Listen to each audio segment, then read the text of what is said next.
आज की इस वीडियो में हम लोग डिस्कस करने वाले हैं एक बहुत इम्पोर्टेंट टॉपिक के ऊपर, और जिसका नाम है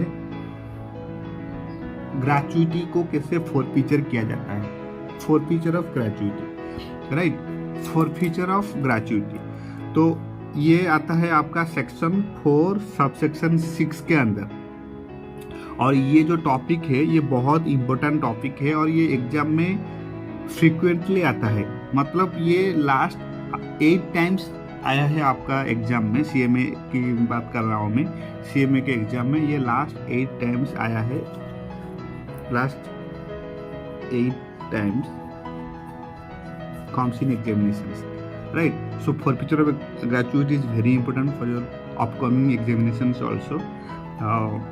तो ये जो forfeiture of gratuity है ये one type of short notes है और इसका वेटेज है अप टू 6 मार्क्स, राइट। तो ये आता है आपका सेक्शन 4 सब सेक्शन 6 के अंदर। तो इसके पिछले वाले वीडियो में हम लोग पढ़ रहे थे कि payment of gratuity. Payment of gratuity मतलब ग्रेचुइटी को कैसे दिया जाता है, ग्रेचुइटी को कैसे दिया जाता है। Payment of gratuity under gratuity act 1972, right. तो हम लोगों को पता था कि ग्रेचुइटी क्या होता है। In short, gratuity is one type of old age retired security benefit plan, old age retired security benefit plan. और इससे हम लोग एम्प्लॉयर जो है वो लॉन्ग सम अमाउंट के आकर देता है एक एम्प्लॉय को after termination of his service, या फिर आफ्टर हिज रेजिग्नेशन, और या फिर आफ्टर हिज सुपरएनुएशन, और you can say after his resignation, right. तो ग्रेचुइटी का मीनिंग क्या था। तो ग्रेचुइटी हम लोगों को पता था कि is the payment made by the employer to the employee, right. Employer to the employee at the time of termination of his service either by retirement or on superannuation or on resignation or on termination of his service। तो इसके अंदर कितने section थे। इसके अंदर 5 section थे। कितने section? 5। Section 4 sub section 1, section 4 sub section 2, section 4 sub section 3, section 4 sub section 4 and section 4 sub section 5। ये जो 5 सेक्शन है ये बहुत इंपॉर्टेंट सेक्शन है और इसमें एमसीक्यू आने का चांसेस 100% है। एक क्वेश्चन तो जरूर आएगा आपका एग्जाम में। 100% chances of MCQ in this 5 sections, right. तो सेक्शन 4 सब सेक्शन 1 ये कहता है कि ग्रेचुइटी पाने के लिए एक एम्प्लॉय को कॉन्टिन्यूस सर्विस करना चाहिए एक ऑर्गेनाइजेशन पे, और वो भी not less than 5 years, not less than 5 years, right. And section 4 sub section 2 ये कहता है कि जो ग्रेचुइटी कैलकुलेट किया जाता है वो 15 डेज के हिसाब से कैलकुलेट किया जाता है, और ओजेस लास्ट रन, राइट, ओजेस लास्ट रन के हिसाब से 15 डेज ग्रेचुइटी कैलकुलेट किया जाता है। देन सेक्शन 4 सब सेक्शन 3 ये कहता है कि जो ग्रेचुइटी है वो shall not exceed 20 months wages. तो जो एक एम्प्लॉय को जो ग्रेचुइटी दिया जाता है वो 20 मंथ्स वेजेस से ज़्यादा नहीं होना चाहिए। मतलब वो एम्प्लॉय को हर महीना जितना सैलरी मिल रहा है उस हिसाब से 20 मंथ्स का वेजेस कैलकुलेट किया जाएगा, और 20 मंथ्स वेजेस के अगर एक्सेस हो रहा है तो वो ग्रेचुइटी नहीं दिया जाएगा। तो 20 month up to 20 months wages can be possible to pay gratuity to an employ, right. Then section 4 sub section 4 ये कहता है कि जो डिजेबलमेंट होता है, मतलब एक एम्प्लॉय डिजेबलमेंट होने से पहले जितना सैलरी अर्न कर रहा था और डिजेबलमेंट होने के बाद जितना सैलरी अर्न कर रहा है वो दोनों सैलरी को इंक्लूड किया जाएगा व्हाइल कैलकुलेटिंग ग्रेचुइटी, राइट। तो ये बोलता था section 4 sub section 4। Then section 4 sub section 5 ये कहता था कि ग्रेचुइटी जो है वो कोई एक रिवार्ड नहीं है, एग्रीमेंट नहीं है, या फिर कोई कंट्रैक्ट नहीं है। सेक्शन 4 सब सेक्शन 5 ये कहता है कि ग्रेचुइटी जो है वो कोई रिवार्ड, एग्रीमेंट या फिर कोई कंट्रैक्ट नहीं है। This is one type of legal and statutory requirement. This is one type of legal and statutory requirement by the employer by the employer to pay to the employee. ये employer का legal requirement होता है to pay to an employee. Once एक employee ने eligible हो गया gratuity, then gratuity को देने के लिए आप लायबल हो गए, राइट। तो ये सेक्शन 4 सबसेक्शन 5 कहता है कि gratuity is not a reward और एग्रीमेंट और एनी टाइप ऑफ कॉन्ट्रैक्ट। तो फिर सुपर एनुएशन क्या है? सुपर एनुएशन में डिस्कस किया था, एक रेगुलर पेमेंट होता है made into a fund by an employee towards a future pension, right. तो ये था पेमेंट ऑफ ग्रेचुइटी, जो कि सेक्शन 4(1) से लेकर सेक्शन 4 सबसेक्शन 5 के तक होता था।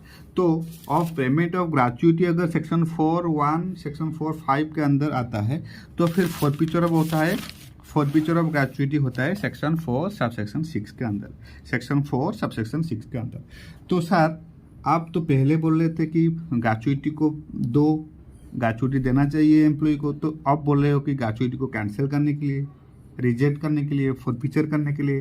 तो ये तो मतलब कंट्रोवर्सी टाइप हो गया कि ग्रेचुइटी देना चाहिए, फिर ग्रेचुइटी को कैंसिल भी किया जाता है। तो सी, लॉ का दो साइड होता है, और एक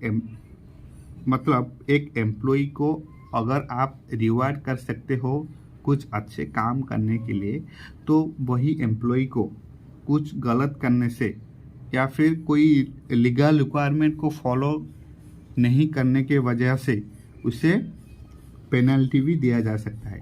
तो वो बोलता है फॉरफीचर ऑफ ग्रेचुइटी। तो forfeiture of gratuity coming under section 4 subsection 6, section 4 subsection 6, right. तो ये कहता है कि सेक्शन 4(6) ये कहता है कि notwithstanding anything contain in subsection 1, not withstanding anything contain in subsection 1, मतलब जो आपका सेक्शन 4 सबसेक्शन 1 में था, मतलब ग्रेचुइटी जो पे किया जाता है एक एम्प्लॉय को, वो होते हुए भी सेक्शन 4 सबसेक्शन 1 होते हुए भी, मतलब in spite of section 4(1), in spite of section 4(1) payment of gratuity होने के बाद भी there is also provision for forfeiture of gratuity. मतलब सेक्शन 4(1) होने के बाद भी section 4(6) also included under gratuity act 1972। तो मतलब पेमेंट, अगर एक ग्रेचुइटी को पेमेंट किया जा सकता है, तो फिर एक ग्रेचुइटी को फॉरफीचर भी किया जा सकता है। वो ये बोल रहा है कि notwithstanding anything contain in subsection 1 in spite of payment of gratuity there is also provision for forfeiture of gratuity. तो फॉरफीचर क्यों होगा, ग्रेचुइटी फॉरफीचर क्यों होगा? सो इसके लिए बहुत प्रोविजन है। तो पहला प्रोविजन ये है, the gratuity of an employee whose services have been terminated for any act, मतलब अगर कोई एम्प्लॉय का सर्विस टर्मिनेटेड हो गया है फॉर एनी एक्ट, कुछ करने के वजह से, या फिर विलफुल ओमिशन और नेग्लिजेंस कॉजिंग एनी डैमेज और लॉस टू और destruction of property belonging to the employer shall be forfeited to the extent of the damage or loss so caused। मतलब एक एम्प्लॉय को अगर टर्मिनेट किया जाता है फॉर एनी एक्ट, कुछ करने के वजह से, या फिर कुछ विलफुल ओमिशन करने के वजह से। मतलब विलफुल ओमिशन का मीनिंग क्या है ना, जानबूझकर की गई गलती, जानबूझकर की गई गलती। अगर कोई एम्प्लॉय ने जानबूझकर कुछ गलती किया है ड्यूरिंग हिज सर्विस, और या फिर negligence causing any damage, negligence के मीन्स केयरलेस के द्वारा कॉजिंग एनी डैमेज और लॉस टू और destruction of property belonging to the employer. अगर एम्प्लॉयर का कुछ प्रॉपर्टी डिस्ट्रक्शन हो गया है एम्प्लॉय के मतलब केयरलेस के वजह से, then in that case gratuity shall be forfeited to the extent of the damage or loss so caused, right? So let's write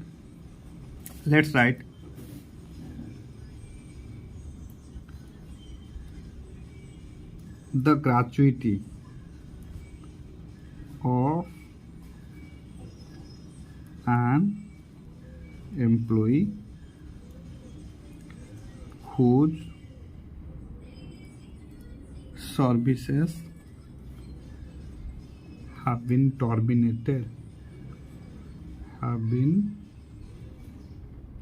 terminated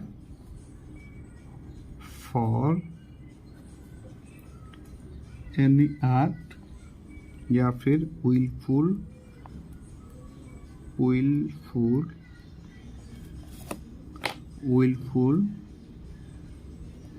omission or negligence causing any damage or loss to or destruction of property belonging to the employer, to whom belonging to the employer shall be forfeited. ऐसे ही आपको लिखना है in case of examinations, right. Exam में आपको ऐसा ही लिखना है पूरा अप टू द पॉइंट, जैसे कि स्टडी मटेरियल में है उस तरह से हम लोगों को लिखना है, so that you can obtain up to 6 marks, right? So shall be forfeited to the extent of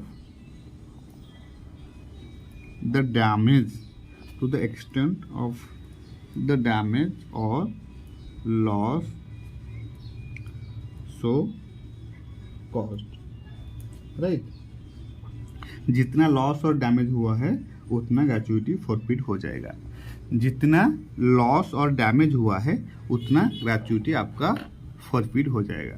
तो ऑब्वियस बात है, अगर एक एम्प्लॉय ने जानबूझकर गलती किया है और एम्प्लॉयर को कुछ नुकसान हुआ है उस वजह से, तो फिर ग्रेचुइटी क्यों दिया जाएगा? ग्रेचुइटी फॉरफिट किया जाएगा to the extent the loss और damage so caused, right.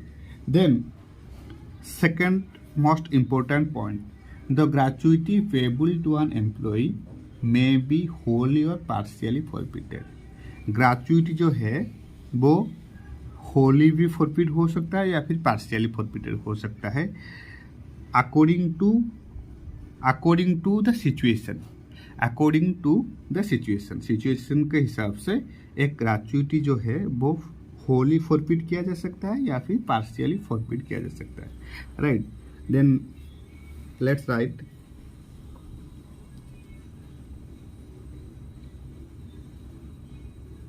The gratuity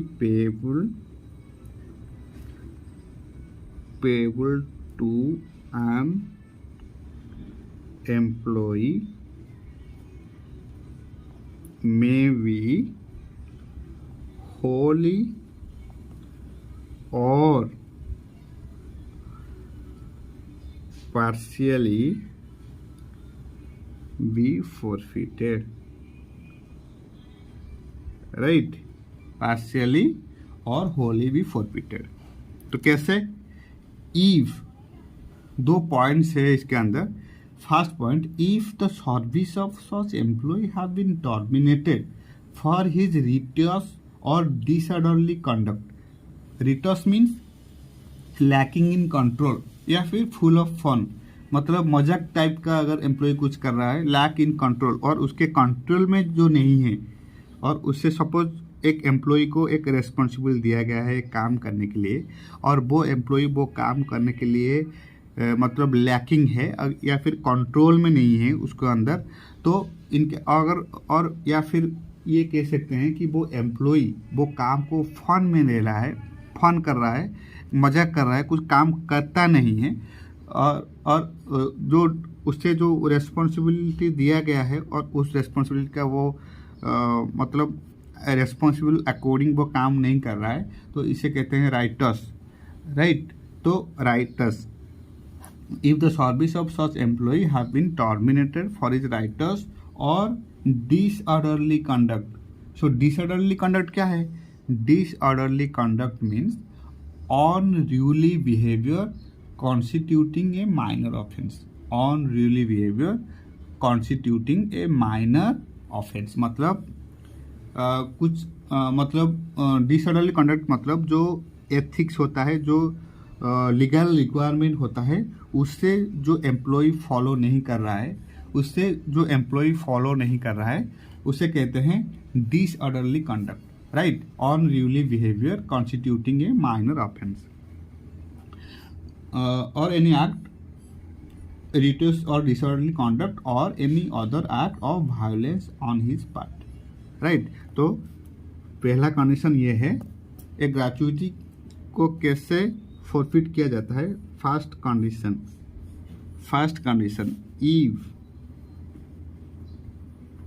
if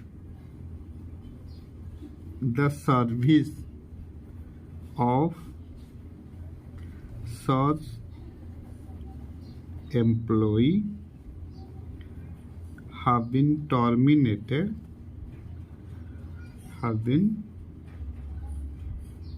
terminated for his rights or disorderly conduct, rights or disorderly conduct. Rights means lacking in control, full of fun, lacking in control या फिर full of fun। इसका meaning है lacking in control, और इसका meaning है disorderly conduct का meaning क्या है ना, unruly behavior,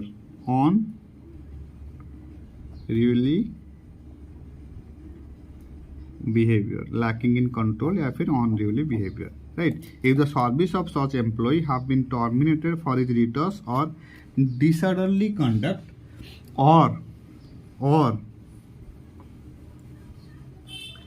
any act or any other act of violence, any act of violence on his part, on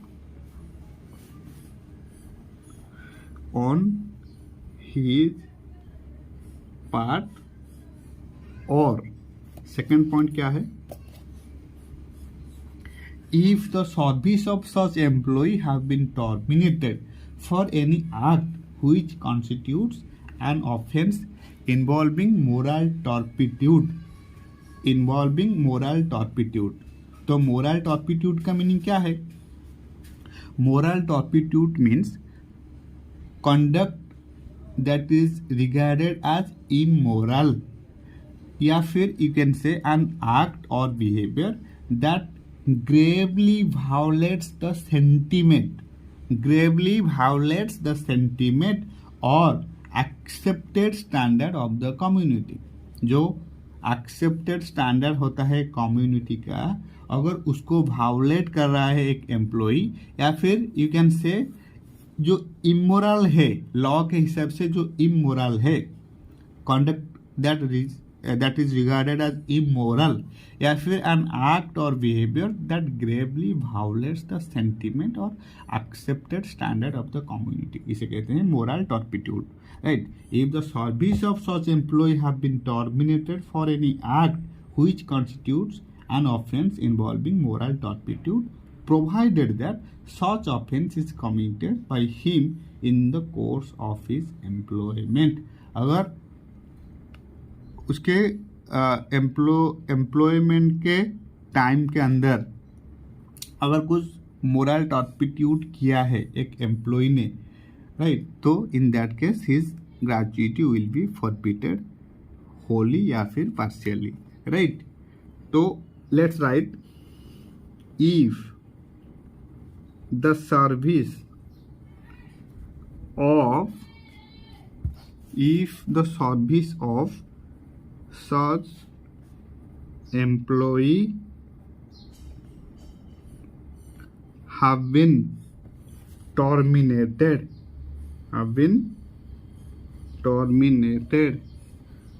for any act which constitutes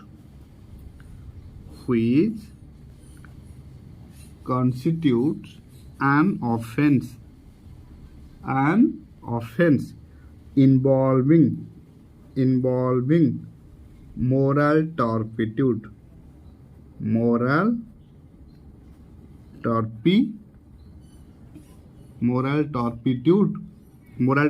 का meaning क्या है ना, conduct that is regarded as immoral, or an act or behavior that gravely violates the sentiment or accepted standard of the community. So involving moral turpitude, provided that such offense is committed by him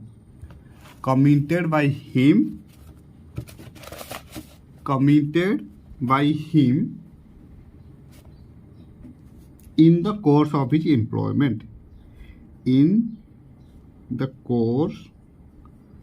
of his employment, that's it, right? तो अगर एक employ को अगर terminate किया गया है service से for any act which constitute an offence, जिसको एक ऑफेंस कहा जाता है, involving moral turpitude, provided that such offence is committed by him in the course of employment. अगर जितने दिन वो एम्प्लॉय ने काम किया है एक ऑर्गेनाइजेशन के लिए, उतने दिन के अंदर अगर कुछ गलती किया है एक एम्प्लॉय ने, which is called moral turpitude, in that case also the gratuity payable to him will be terminated or payable to him will be forfeited wholly या फिर partially, right? और इसमें और एक बहुत important point है, the right of receiving the gratuity by the employee is the statutory requirement, is the statutory right. Remember, the right of receiving the gratuity by the employee is the statutory right according to Gratuity Act 1972. Once it is eligible to receive the gratuity, the employee is entitled to receive the same unless otherwise restricted by the provisions of law. जब तक law ने restrict नहीं किया है, unless